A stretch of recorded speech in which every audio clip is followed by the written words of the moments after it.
അതുകൊണ്ട് ഈശോ എന്താ പറഞ്ഞത്? ആദ്യം ദൈവത്തിൻ്റെ കാര്യങ്ങൾ ചെയ്യണം, അതിനുശേഷം ഇപ്പോൾ മനുഷ്യന്മാർ ചെയ്യണത് ആദ്യം അവൻ്റെ കാര്യം, അതിനുശേഷമാണ് താൻ ആർക്ക് വേണ്ടിയാണോ ആ ജോലി എടുത്തത് അവൻ്റെ കാര്യം സെക്കൻഡ്. അപ്പോൾ ഇത് മനുഷ്യൻ ഇങ്ങനെ ചെയ്യുമെന്ന് അറിയാം, ഈ പ്രയോറിറ്റി അറിയാവുന്നതുകൊണ്ട് ഈശോ എന്താ പറഞ്ഞത്? ആദ്യം ദൈവരാജ്യത്തെയും അങ്ങനെ അത് മനസ്സിലാക്കണ്ടേ.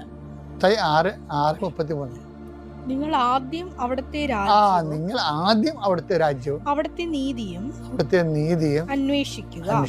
അതോടൊപ്പം മറ്റുള്ളവയെല്ലാം നിങ്ങൾക്ക് ലഭിക്കും.